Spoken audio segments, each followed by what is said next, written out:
आज ये शेख गौहर साहब इन्होंने हमारी पार्टी ज्वाइन की और इंशाल्लाह सारे हमने अपने जो हमारी इलेक्शन कमेटी जो बनी है इलेक्शन के लिए उनके साथ मशवरा करके हमने फैसला किया है कि जड़ी बल से हमारे कैंडिडेट होंगे इंशाल्लाह।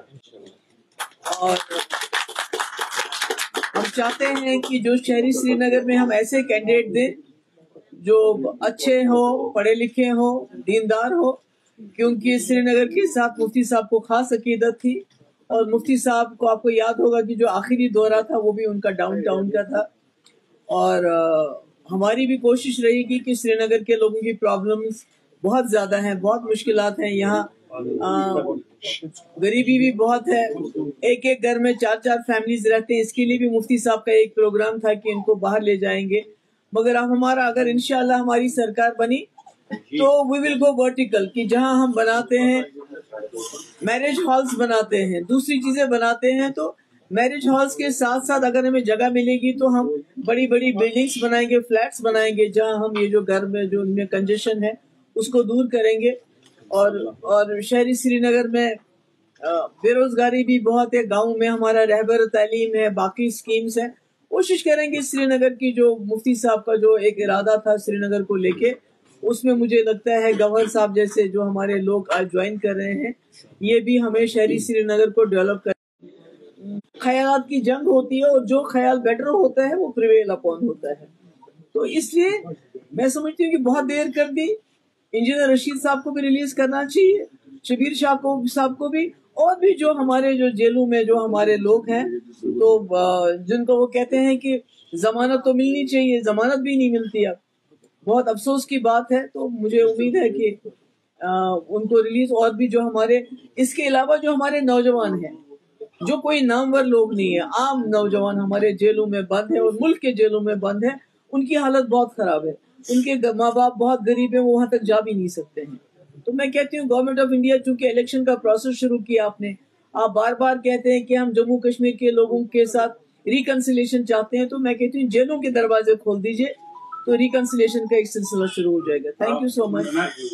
मैडम एक सवाल है मेरा, क्योंकि कई सारे लीडर्स जो आपकी पार्टी को ऑलरेडी ज्वाइन कर चुके हैं और हर एक जगह पर आप अपनी कैंडिडेट भी अनाउंस कर चुके हैं, लेकिन ये भी खदशा जाहिर हो रहा है कि क्या महबूबा मुफ्ती जो है खुद कहीं पे पार्टिसिपेट कर सकती है, क्योंकि लोगों के अंदर क्यूरियोसिटी है कि आप अपोजिशन पार्टी की अगर बात करें वो ऑलरेडी लीडर्स अनाउंस कर चुके, पहले कहा कि नहीं लड़ेंगे, फिर उसके बाद कल जो है लिस्ट सामने आया, तो महबूबा मुफ्ती का इस पे क्या कुछ कहना है? देखिए मैं क्या कहूँ, उमर साहब ने खुद कहा कि मुझे चपरासी की ट्रांसफर के लिए गवर्नर साहब के दरवाजे पे जाना पड़ेगा। मुझे चपरासी की ट्रांसफर की फिक्र नहीं है, मगर मैं वो वजीर आला रही हूँ जिसने बीजेपी की सरकार के साथ सरकार चलाई, 12,000 नौजवानों की FIR वापस लिए। क्या आज आप ऐसा कर सकते हो? मैंने as a chief minister Modi के साथ सरकार बनाते हुए सेपरेटिस्ट को खत लिखा, दावत दी, बातचीत की। क्या आप ऐसा कर सकते हो आज? मैंने सीज फायर करवाया, क्या आज आप कर सकते हो? मैंने पूरे मुल्क की लीडरशिप को लाया और हुर्रियत के दरवाजों पे गए वो कि आइए बताइए हमें क्या है। तो मैंने बहुत ही पावरफुल चीफ मिनिस्टर रही हूँ, मेरी असेंबली बहुत पावरफुल थी, हमारे पास रेजिडरी पावर्स थे। तो आज खुदा ना खास्ता एक म्यूनिसिपैलिटी का इन्होंने शक्ल दे दी हमारी असेंबली को कि आप कोई कानून पास नहीं कर सकते हैं, बकौल उमर साहब आप एक चपरासी की ट्रांसफर नहीं कर सकते। तो मैं तो कहती हूँ अगर मेरे पास कल कोई आएगा कि नौजवान बेगुनाह बंद है उसको छोड़ना है, जब मैं उस नौजवान को नहीं छोड़ सकती हूँ जिसने 12,000 नौजवानों को FIR वापस ली, अगर आज वो चीफ मिनिस्टर बन के एक FIR वापस नहीं ले सकती तो फिर क्या करना है इसी चीफ मिनिस्टर को? जी कल जो डॉक्टर फारूक अब्दुल्ला ने अवंतीपुरा में बयान दिया है कि आर्टिकल 370 की बहाली को 100 साल लग सकते हैं, so how would you react? नहीं देखिए, मैं तो फारूक साहब का आपने उनसे पूछना चाहिए था कि उन्होंने ऐसा क्यों कहा। मेरे ख्याल में नाउमीदी कुफर है और PDP बड़े मसले के लिए लड़ रही है। जैसे आपको पता है कि PDP वाहिद एक जमात है जो एजेंडा लेके आती है उसको इम्प्लीमेंट करती है। जब हम 2002 में सरकार बनी, हमने कहा था हम पोटा खत्म करेंगे, हमने किया। उसके बाद हमने बोला हम रास्ता खोलेंगे, हमने खोले मुजफ्फराबाद, रावलाकोट। हमने कहा हम बातचीत कराएंगे, तो वाजपेयी जी की बातचीत, LK अडवाणी की बातचीत हमने हुर्रियत के लीडरों से कराई।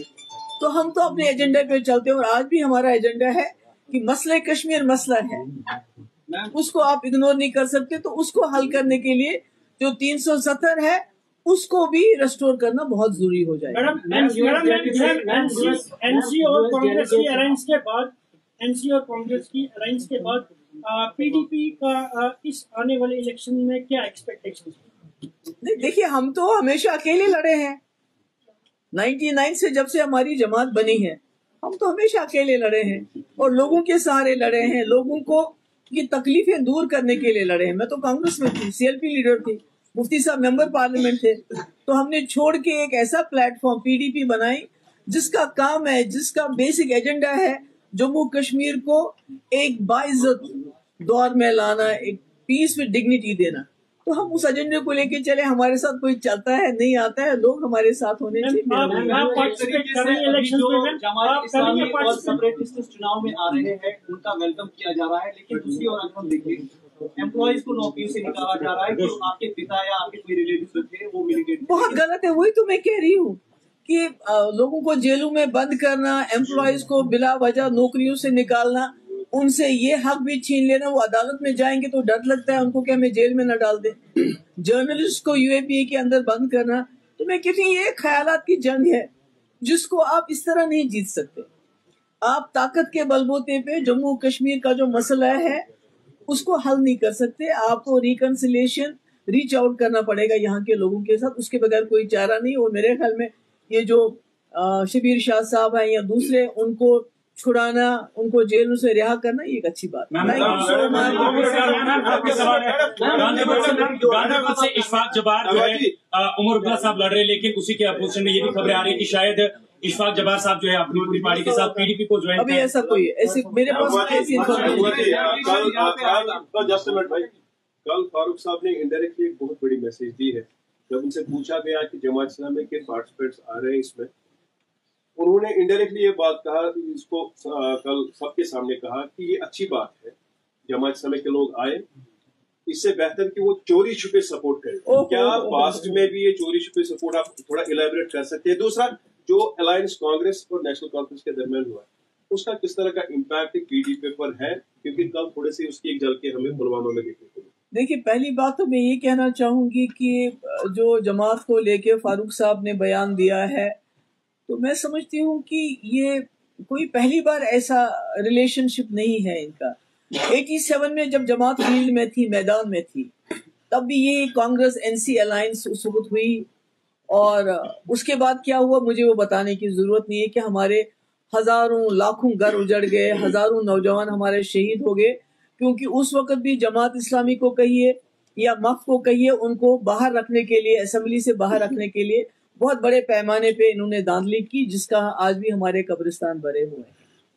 तो वो तो आपने देख लिया, उसमें मुझे दोहराने की जरूरत नहीं। दूसरा, जहां तक कांग्रेस और एनसी की अलायंस की बात है, मैंने पहले भी कहा है हमारा एक एजेंडा है जब भी हम अलायंस करते हैं। देखिए, जब पीडीपी ने कांग्रेस के साथ अलायंस की 2002 में, हमारा एक एजेंडा था कोटा खत्म करना, बातचीत करना, लोगों को जेलों से रिहा करना, जिसमें हमने गिलानी साहब को रिहा किया। आज आप सोच सकते हैं ऐसा, बड़े बड़े शबीर शाह साहब को, यासीन मलिक साहब को रिहा किया। तो हमारा एजेंडा था। उसके बाद जब हमने बीजेपी गवर्नमेंट के साथ, बीजेपी पार्टी नहीं, बीजेपी गवर्नमेंट के साथ हाथ मिलाया 2014 में, हमारा बाज़ाब्ता एजेंडा ऑफ अलायंस था कि आपको 370 को नहीं छेड़ना, आपको एस्पा खत्म करना, आपको पाकिस्तान से बात करनी, आपको हुर्रियत से बात करनी, आपको पावर प्रोजेक्ट वापस करने, और भी कई चीजें थी उसमें, और रास्ते खोलने हैं। यानी उस वक्त भी हमारे पास एजेंडा था। तो जब भी कांग्रेस और एनसी की आपस में इनका अलायंस होता है तो ये कुर्सी के लिए होता है।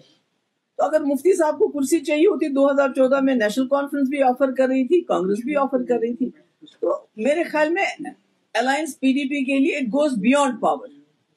जो हमारा एजेंडा वो सबसे ज्यादा जरूरी है। और अगर एनसी और कांग्रेस का जो आपस में मेल है वो एजेंडा के लिए नहीं, वो, और आपको पता है एक, अब मेरे ख्याल में एक हिस्ट्री है, जब जब पीडीपी और कांग्रेस जब हम मिले तो हमने लोगों के लिए काम किए, हमने लोगों को एक राहत दी, हीलिंग टच दिया। जब हम बीजेपी सरकार से मिले तो मैंने 12,000 नौजवानों की एफआईआर वापस ली, मैंने लेटर इनवाइट किया एज चीफ मिनिस्टर, मैंने मुल्क से एक बहुत बड़ा डेलीगेशन मिलाया बातचीत के लिए, मैंने वो सब कुछ किया जो हमारे एजेंडे में था। मगर जब इनकी हुई तो मकबूल भट्ट को फांसी, 87 में चोरियां, جس کا نتیجہ ہم آج دیکھ رہے ہیں. اس کے بعد دوبارہ افضل گرو کو پھانسی. تو یہ تو آپ لوگوں کے سامنے سارا ہے کہ کیا ہوتا ہے. Ma'am are you a part of India alliance کیونکہ جب وہ یہاں آتے ہیں